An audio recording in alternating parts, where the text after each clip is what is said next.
Woo! We are live, everybody. Welcome back to Neo's Corner Podcast.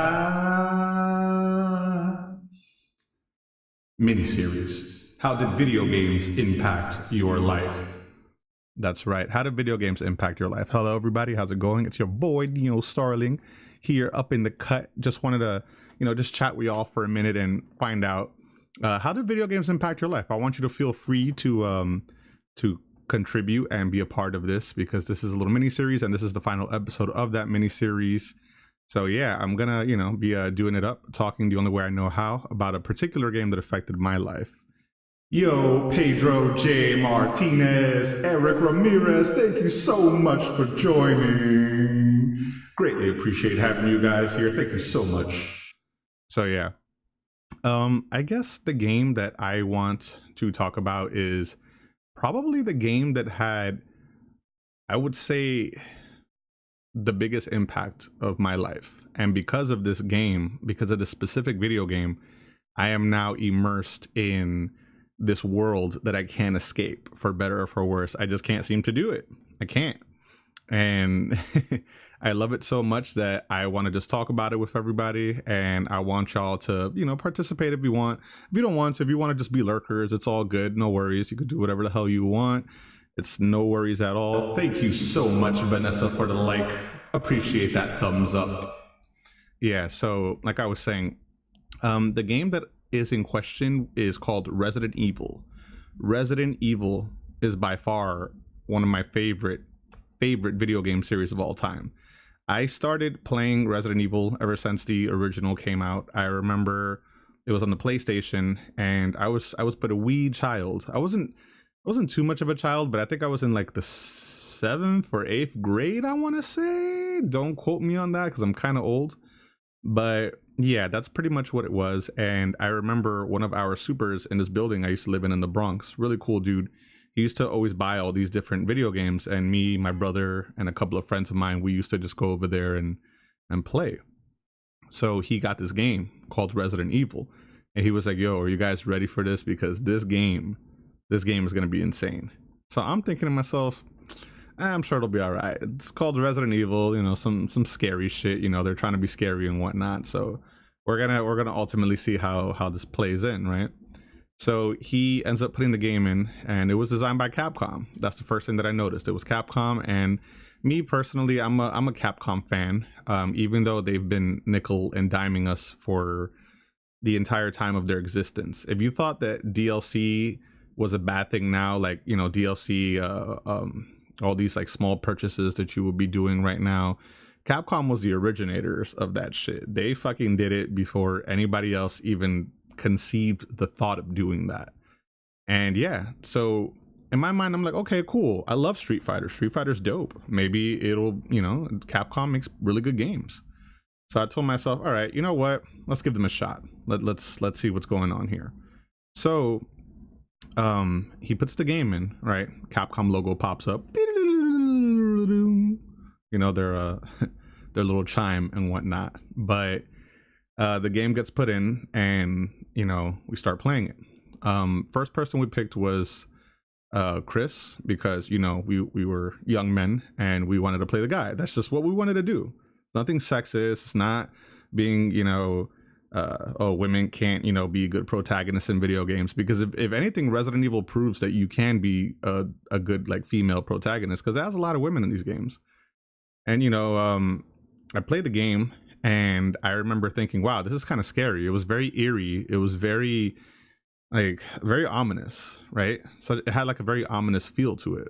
So I go and I don't play it first. I think it was my brother or my friend Anthony, or Pee Wee as we call him.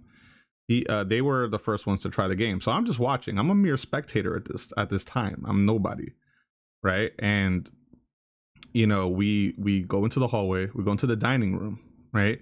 And first thing I noticed was how clunky the controls were, right?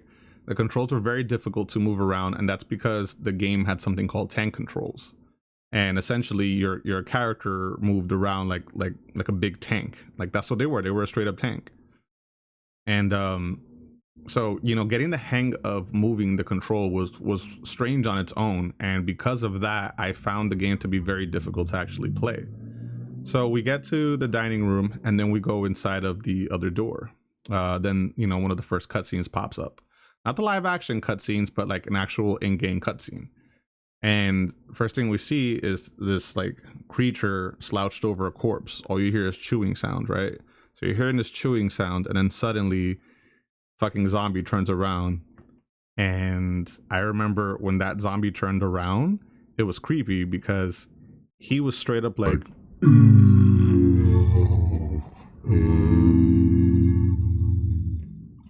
yeah, so that's what he did, and I remember that shit being so scary. So we try to, you know, we try to move, and we only had the knife, so we equip the knife. We try to like fight him with the knife, nothing. We straight up die, right? And we were like, damn, that was fucking scary as hell. Like we didn't think that was a thing. And you know, by today's standard, the original probably doesn't hold up too well, but at its time, at its peak, at its prime, when that game first came out, it was amazing.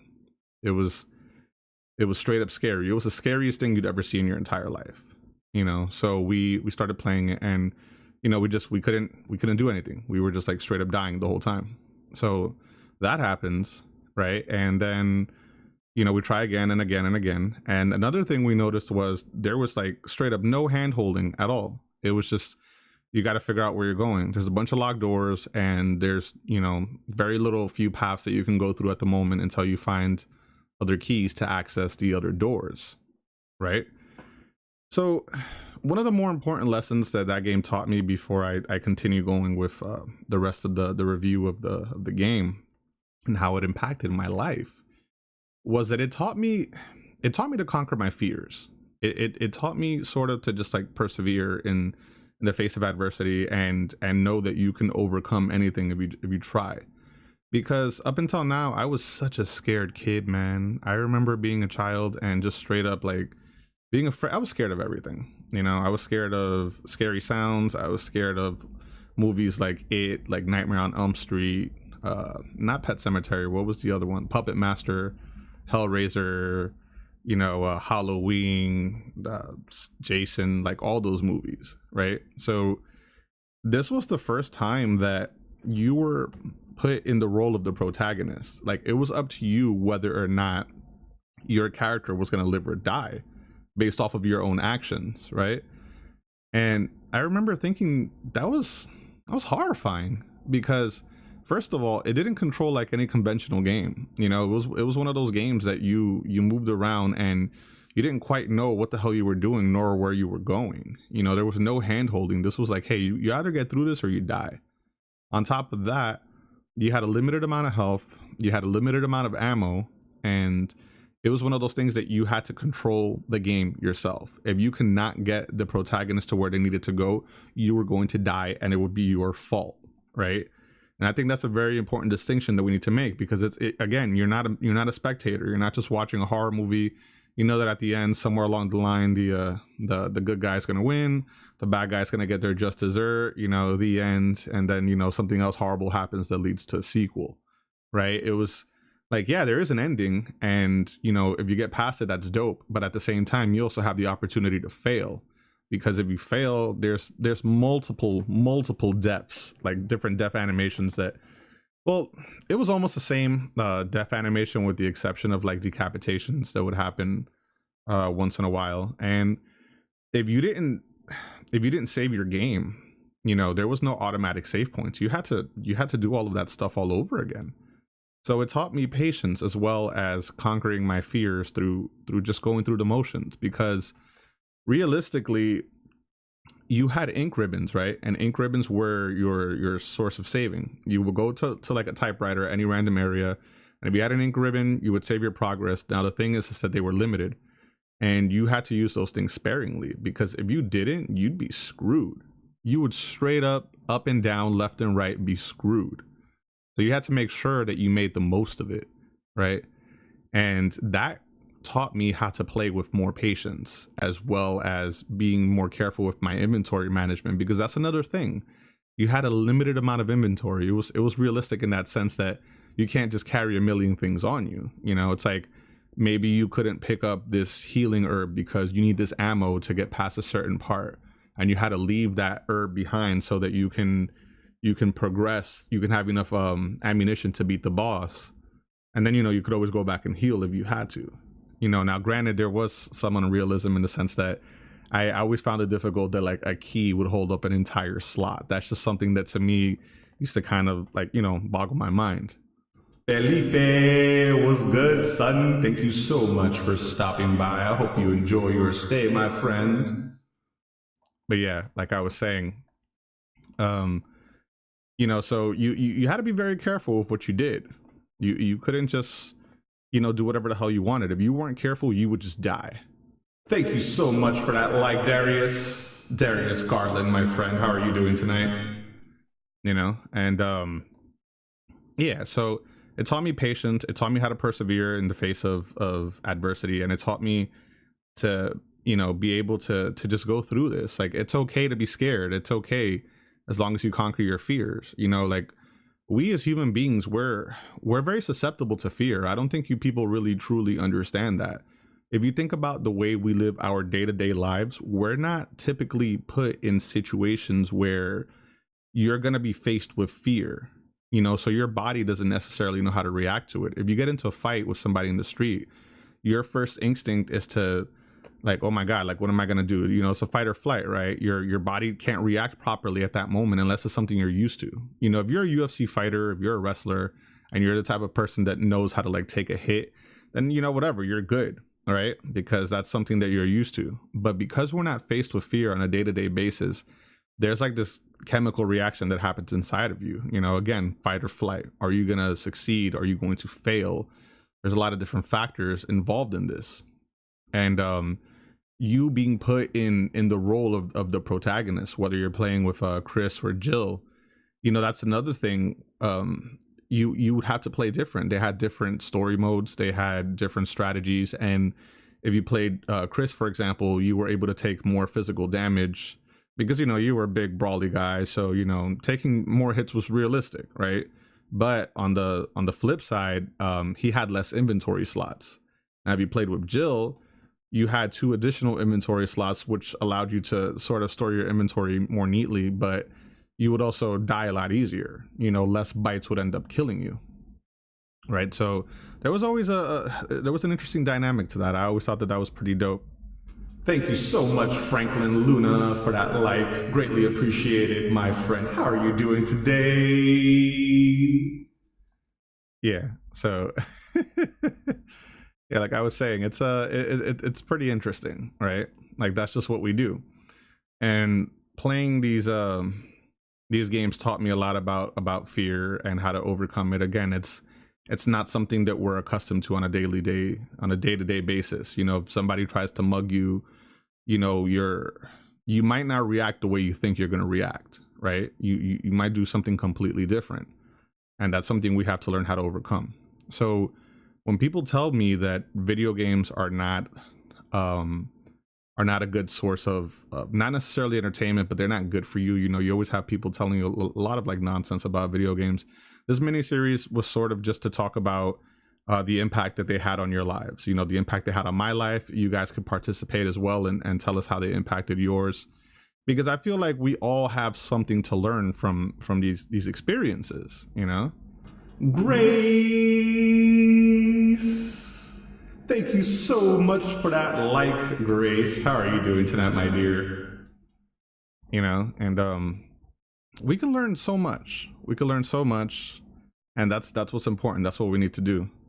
My boy Anthony Gowd, aka Grimy P. Heido, thank you so much for that like, my friend. How are you doing tonight? So Anthony, I'm glad you you joined, because I'm just talking about the first Resident Evil game and how we played it at Leo's basement and whatnot. My boy Anthony here, he was one of the people that I first experienced Resident Evil with, and it was really dope. So you know, if any of you guys have like, thanks, bro, I appreciate that. I just got this new mixer, so I'm like fucking around with the different settings and whatnot. I can do all different types of voices. So If I want to get creepy, I will get creepy. Welcome, my friend, to the wasteland. Next stop, eternity. But yeah, I digress.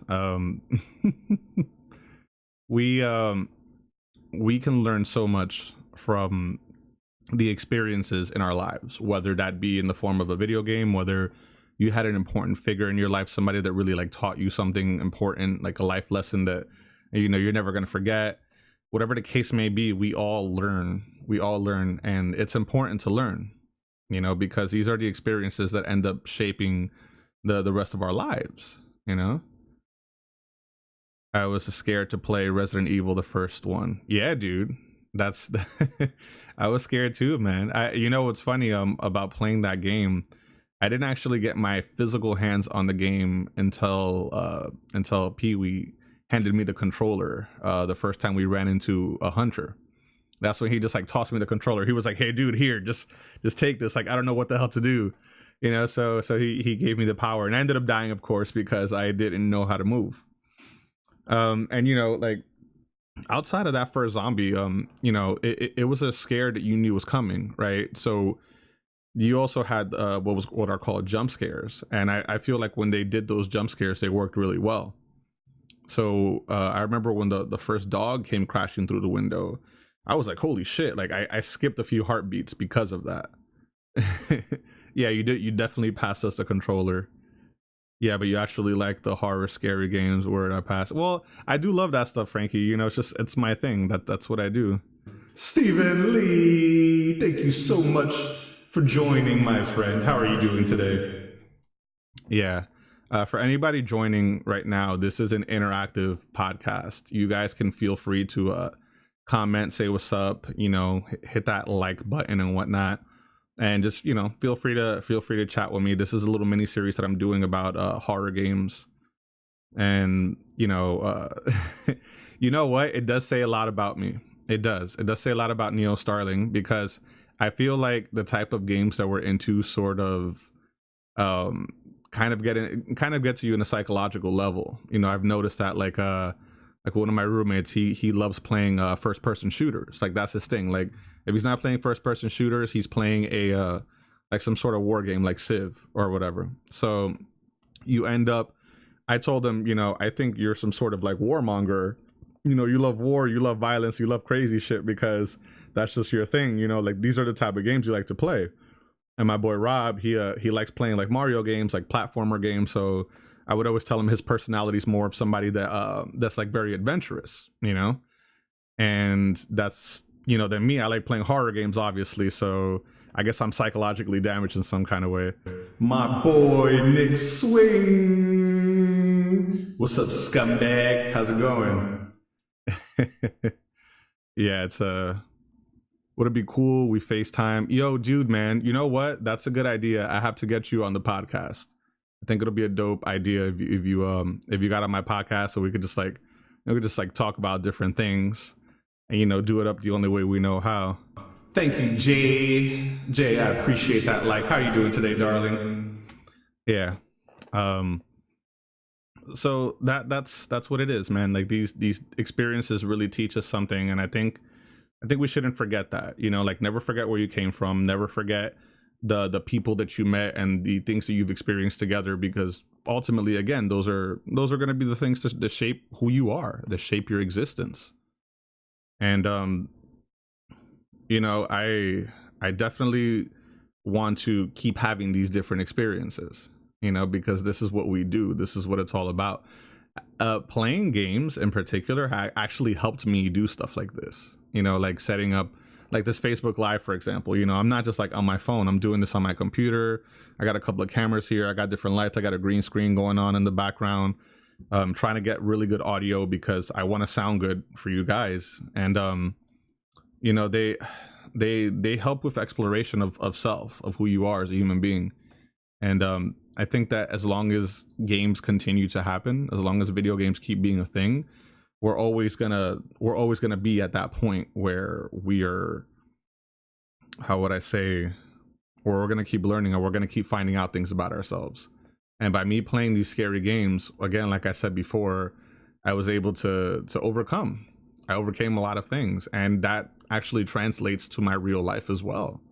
You know, like being in front of a camera, or two cameras in this case. You see how I'm switching back and forth? Being in front of a camera and just talking to the world, like expressing my emotions and whatnot, and letting you people know who I am. Like this is what I do. And I have games like Resident Evil to thank for that, you know, because if it wasn't for these experiences that I had, I'd probably still be a very scared adult. I can't say kid in this case because I'm not a kid anymore, but definitely I'd be a scared adult, you know. And I think experiences like Resident Evil, Final Fantasy, Illusion of Gaia, you know, these games that I've spoken about in this mini series so far, and I'm never gonna forget what I've learned based off of these things, you know. And I appreciate all of you for coming on by and spending a little time just chatting with me. It's always greatly appreciated. It means the world to me. Actually, it encourages me to want to see how far I can get, you know. And right now, my new challenge is God of War. And God of War, I'm playing it on like the hardest difficulty, and I gotta tell you guys, that game has kind of been insane. It has been extremely insane. So we are definitely going through those motions and experiencing these things. But you know, also feel free to share this if you guys want. If you're like on here, you know, maybe some of your friends are gamers as well, and they might want to like see what's going on. They might have their 2 cents to add. You know, let's help each other grow here. I think it's very important that we do stuff like that. You know, we learn how to grow together, and we support each other in everything that we're doing and all these ventures that we're undergoing. I certainly will do the same. You know, whenever I see your videos, like if you guys do videos or whatever the case may be, I share it. I like it as well because I think it's important to do that. I think I said on the previous special that, you know, you got to support your people, you know, because if you don't support your people, then you can't expect them to support you. And that's just a reality. And I'm about helping my peoples out. You know, it's what I do. Where's Richard? Richard, where are you? Come out, Richard. Come out wherever you are, Kenji. I know you're there somewhere. But yeah, Richard, that's a funny kid, man. Well, not kid, he's a grown ass man. Richard was actually one of my video game rivals as a child. Me and him used to go back and forth with the fighting games and just like constantly one up each other, and that's how we got really good at playing fighting games and whatnot. How's my audio sound, by the way, guys? Feel free to let me know if I sound good, if I need to adjust anything. I'll do my best to adjust as I'm doing this live. But yeah, man, Resident Evil. Back to the subject at hand, Resident Evil. So, you know, you progress through the game, and each person has a supporting character. If you're playing Chris, you're accompanied by Rebecca, and it sounds perfect. Awesome, dude. Thank you so much, Pee-wee. If you're playing with Chris, you're accompanied by Rebecca, and if you're playing Jill, you're accompanied by Barry. And Barry by far has the best voice in any Resident Evil game. I think he's great. But, you know, so you have your supporting character and you have your main character. And what I thought was funny was that the dialogue was also very strange. You know, it was kind of written in a way to feel like something's not quite right in this place that you're at. You know, because you have these people that are seemingly acting like not natural. They're not acting normal in this type of circumstance. So, you know, something's definitely up. And yeah, well, originally, from what I heard, I could be wrong, feel free to correct me, but the reason that was done with their voices, they all have American voices, and even though the game's a Japanese game, apparently Capcom of Japan didn't want any they didn't want the American characters speaking in Japanese. So when they casted the game, they casted them in English. They casted American characters, and so the dialogue and everything ended up being in English. but it was also written in that pseudo sort of Japanese way, you know, the way that I guess Japanese words will be translated in America. So because of that, it always kind of sounded funny outside of the way they actually spoke. That was at the discretion of the actors, but the dialogue that was used for the characters was something that was, it was just kind of strange, and it definitely let you know that something was up and something wasn't normal. So you know, you did what you had to do, and yeah, man, it taught me a lot. If any of you guys have any experiences with any games that you wanna briefly talk about, feel free to ask that question, and I will do my best to answer it. As I take a swig of my water, give me a second.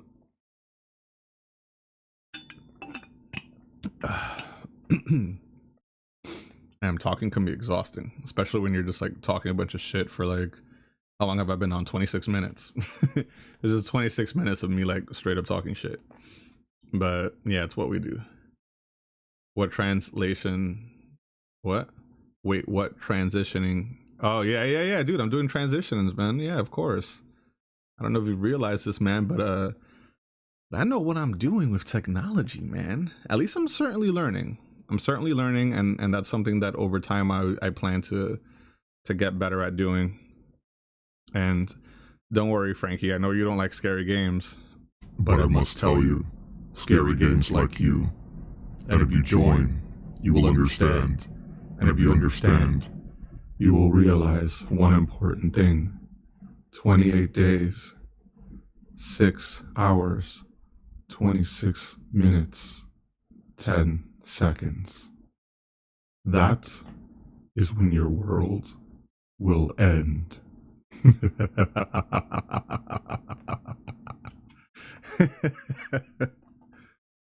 Frank the Rabbit.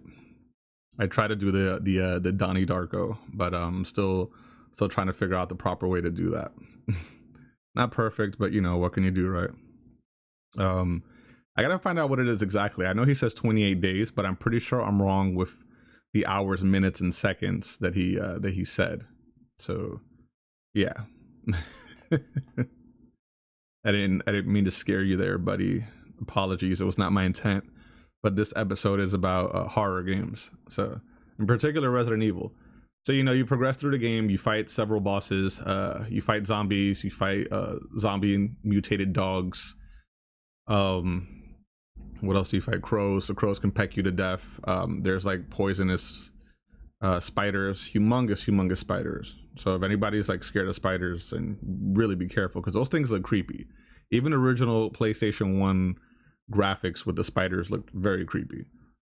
And let's see what else. You had hunters, which were essentially like big frogs with claws, and those things could straight up take your head off. So if your health was low, if you were like on a cautioned state, they can do like a sort of clothesline from hell like JBL used to do, and they would just straight up take your head off. And that always sucked when that happened. Again, especially if you didn't save prior and you had to do all those things like all over again, then that straight up blew. But yeah, so the hunters, there was a giant spider boss that would also poison you. There was a giant shark with a couple of mini sharks. Then you had the big bad of the series, which would be the main antagonist for a couple of games, and that was Albert Wesker, who was one of your teammates. So of course there was betrayal involved in some way, shape, or form, and that's what ended up happening. So once you uncover the secrets of what was going on, Umbrella Pharmaceuticals was the company behind the outbreak, which is also very interesting, that I always found very cool, because when you look at a lot of zombie movies, you don't typically know what happens. You know, if you watch like Night of the Living Dead or like 28 Days Later, well, 28 Days Later sort of explains it, but a lot of the traditional old school zombie movies, you never know what happened. You just know that the world has turned to shit, and you know, you either survive or you just die, but you never really get down to the bottom of what was happening. And that's something that you learn as you're progressing through the game. You know, you find diary notes of things that have been happening. You're finding different files. The creepy thing about it that I found eerie, and it kind of gives me goosebumps thinking about it, was the fact that the majority of the notes you found were written by the people that were laying dead there before you. So if you like shot a zombie, you killed them, or there was a zombie trapped in the closet, and you know, after you read this book, the zombie will pop out of the closet. The note that you just read was from those two zombies that were in that room. So you're sort of getting a background story for these characters that seem like, you know, they're just regular enemies, but if you really think about it, Dan, the depth that happened with just that alone, you know, like old school PlayStation graphics, 32 bits, you know, they were able to fit that extra story, to add that extra context to what was happening in this world. And I really found that amazing. So, you know, there was a story behind most of these people. You know, they were real people with real jobs, real problems, and they, you know, you end up killing them because you have to survive. They don't know the difference between right and wrong anymore, and you know, it's either kill or be killed in this situation, right? So that ends up happening. Anthony says we should start from the first floor. Okay. Oh, hold on, I gotta do this the right way because you're doing Barry's voice. We should start from the first floor, okay? And Jill, here's a lockpick. It might come in handy if you, the master of unlocking, take it with you. Thanks, Barry. Maybe I'll need it. My favorite was, that was too close. You were almost a Jill sandwich. You're right. Barry, thanks for saving my life. Yeah, man. Oh, that was great. Thank you, Pee-wee, for bringing that up. That was so dope. Yeah, Barry definitely had the best voice acting in that entire game, which I always thought was dope. So yeah, typically when I do this podcast, when I do these miniseries, I sometimes I do it on Twitch, sometimes I do it on Facebook Live like I'm doing now, and other times like I'll do it on YouTube. I guess it depends on what I feel like doing it at the moment, and I'm trying to how do I say, I'm trying to expand this, and I want to try to reach as many people as I possibly can. So if you look at the top over there, those are my social media platforms. You guys got me on Facebook already, so you know the deal. But twitch.tv/NeoStarling. I have these very neat little, I'll show you, little business cards. Can you see it? Oh, hold on, wrong camera. Got these neat little business cards. It says Neo's Corner Podcast, www.twitch.tv/NeoStarling. And then the back of the card is also pretty fancy. It's not even the same mic I'm using anymore. I should have used a mic of the current one that I'm messing with right now, but this shows the stuff that I'm doing right now at NeoStarling on Twitter as well. YouTube, just write NeoStarling. Help me get to 100 subscribers so that I can get a custom URL and actually call my YouTube channel NeoStarling. I mean, it's called NeoStarling, but you can't type that into a URL. You'd have to go into like Google search and just type in NeoStarling for it to pop up. So yeah, if you haven't subscribed to my YouTube, feel free to do that. If you have a Twitch, definitely hit your boy up on Twitch. It's just NeoStarling, and there you'll see me play these aforementioned video games. So that's pretty much what I do. And currently I'm streaming God of War on PS4. As soon as I'm done with God of War, I'll be getting back to, you know, my Resident Evil games, and you know, also Dark Souls, because I like torturing myself, and that's what I do. I play these games that are difficult, but yet they're very rewarding. And again, I have Resident Evil to thank for my desire to want to do stuff like that, to want to be able to overcome and persevere. And I do that in my life in general. Like currently I'm into intermittent fasting, and I've dropped quite a few pounds and body fat percentage off of doing that. Now, I'm not starving myself, in case that's what you guys are wondering. I'm not starving myself at all. What I'm actually doing is I'm giving myself an 8-hour window where I can eat whatever the hell I want, and the rest of the time I'm fasting, giving my body the proper amount of time to digest what's happening. My boy David McCormick, welcome back, McCormick. How are you doing today? Welcome back, David McCormick, everybody. My boy Tyree. Tyree was goody good. Yeah. So like I was saying, the intermittent fasting is definitely a thing. You're actually looking forward to Detroit Become Human. Yeah, I've seen some I've seen some footage on that. It looks pretty promising. Hopefully it'll be pretty good, and we'll be able to like really enjoy that game. I definitely want to check it out. And I don't know if I'll be streaming it. I don't think I'll buy it, to be honest with you. I guess I'd have to see how good it is and the reviews that people give it to see if it's something that I'd want to get into. But um, definitely a lot of cool games coming out. I'm gonna be getting that Dark Souls remastered when it comes out because I never beat the first one. So that's gonna be a thing I do. Yo, what's good, David? How you doing, bro? How's Florida treating you? If you're in Florida, I don't know if you're currently in New York or not. I still need to have you on as a guest on my podcast. So whenever you're in the neighborhood, hit your boy up because then we can have a conversation. Thanks for the intro. Yeah, no doubt, man. No doubt. They got the demo. The demo's out already. Okay, so I'm gonna have to check out the demo then and see if it's something that I can like get into. But yeah, like I was telling you guys, the take care of yourselves. The intermittent fasting is something that I've been emphasizing a lot on. So for 8 hours I eat whatever I want, but I've been cutting out sugars because sugars are they're just the devil, and they'll just make you feel groggy. They give you this sort of brain fog that doesn't allow you to like really focus on anything, and I've experienced that like too many times to count. I'm starting to see some real results now, and you do that with a good workout, like even if you're not into working out, exercising, like go outside, walk out for like 20 minutes a day, 20-30 minutes, just get like blood flowing into your body, start breathing fresh oxygen. Don't be inside of these air conditioned environments without any sunlight hitting you all day, because that's how you become like vitamin D deficient, and then these things start affecting you, and before you know it, you're just weak. You just end up being weak. And yeah, but I've been doing that, and I dropped 3% in body fat actually, and a couple of pounds in addition to that.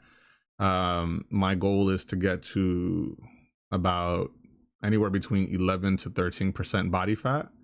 If I can get to that percentage, I'll be happy. Right now I'm currently at 22% body fat from like 27, which is great. 27 or 26, one of those two. And yeah, so let's take care of ourselves, man. We're getting older. Ya no estamos poniendo viejo. For all my Spanish speaking peoples out there, ya estamos viejos. Y si tú no te cuidas el cuerpo, tú te vas a derritir. Y sin saberlo, ahí un día tú te vas a despertar y tú vas a ver que tú gastaste tu vida.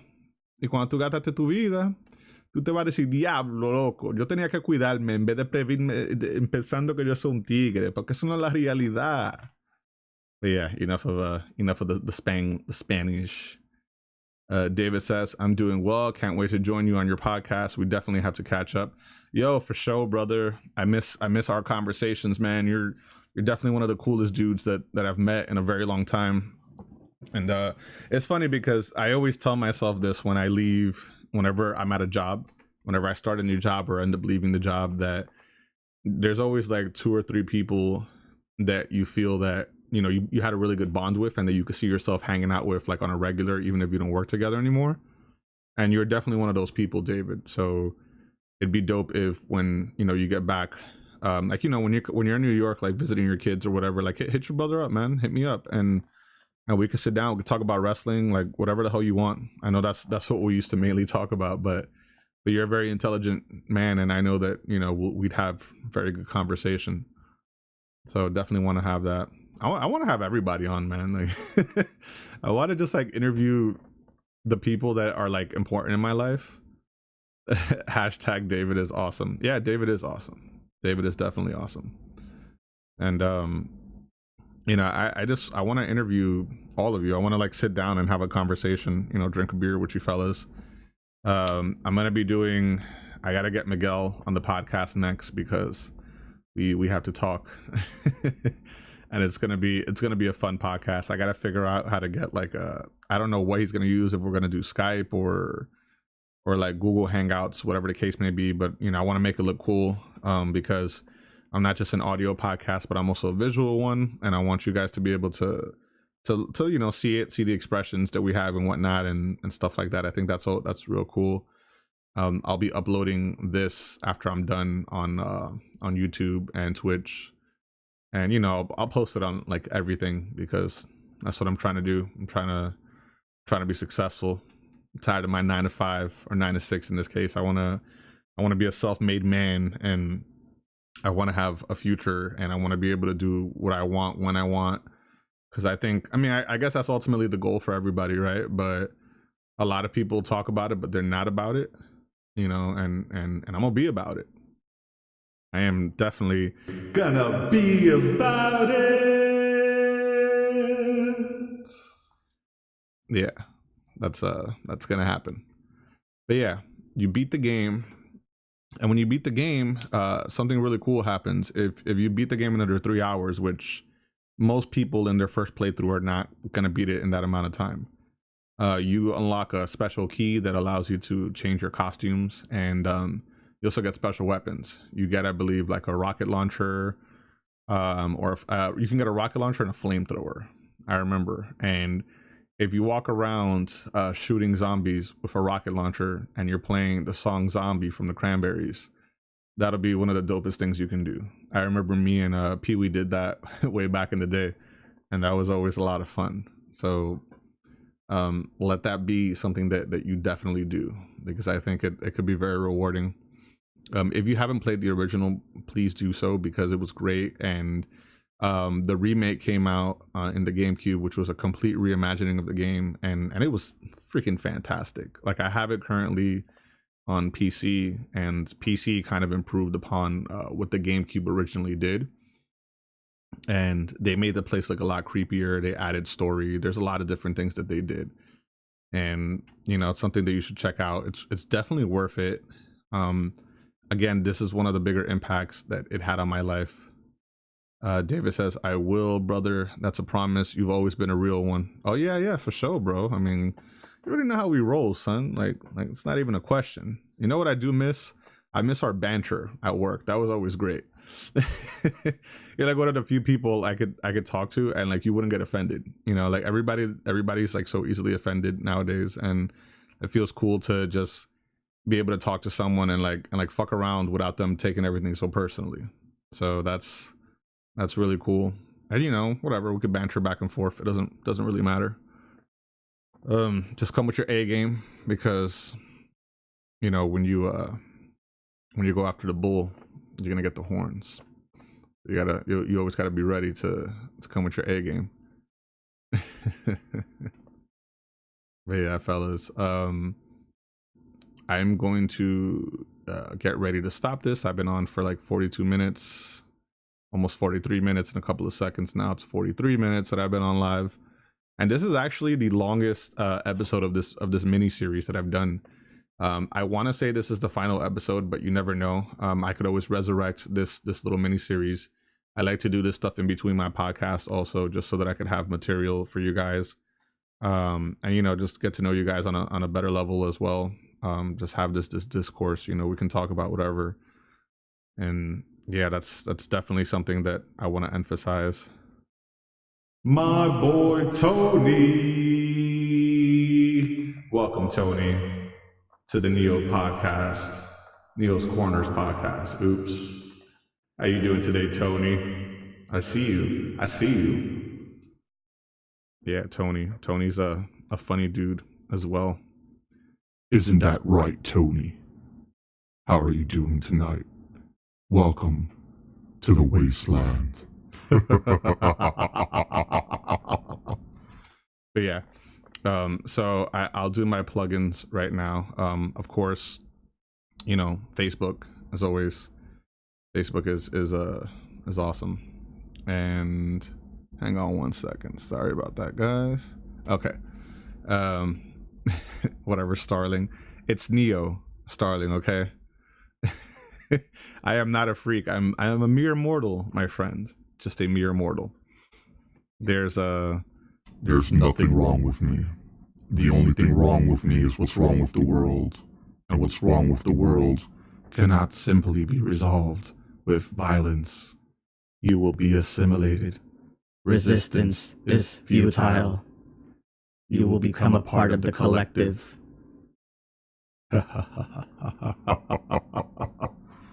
I'm having way too much fun with this mixer.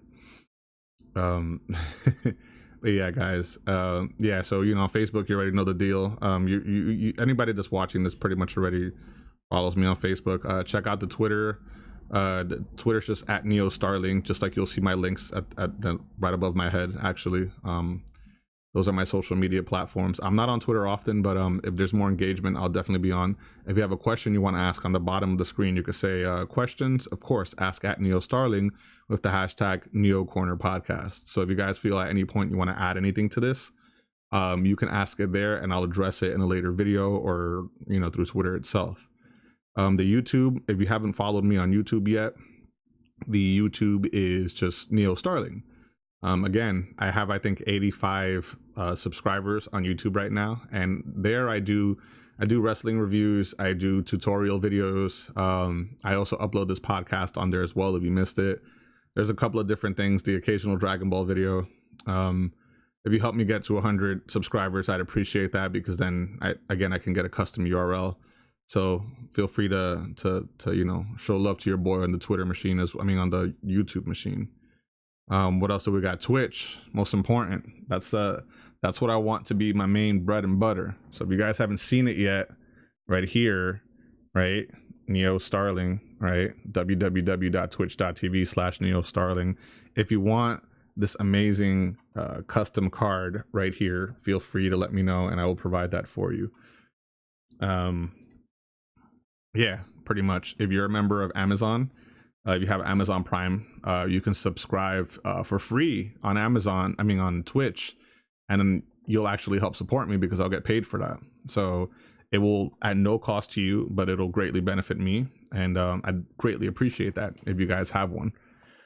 But with that said and done, feel free to share this video on Facebook with everybody. Share it to your peeps. Maybe again, some of them are gamers and they might want to check out what I have to say. And that'll be dope because, again, let's help each other out in this world. I'm a little long-winded, so I'm going to stop right now. But I just wanted to let you guys know, thank you so much for coming on board, participating, throwing those likes my way, throwing some comments my way. It's always appreciated. Again, I'm NeoStarling. You guys are awesome, and don't ever let anyone tell you different. Again. Signing off.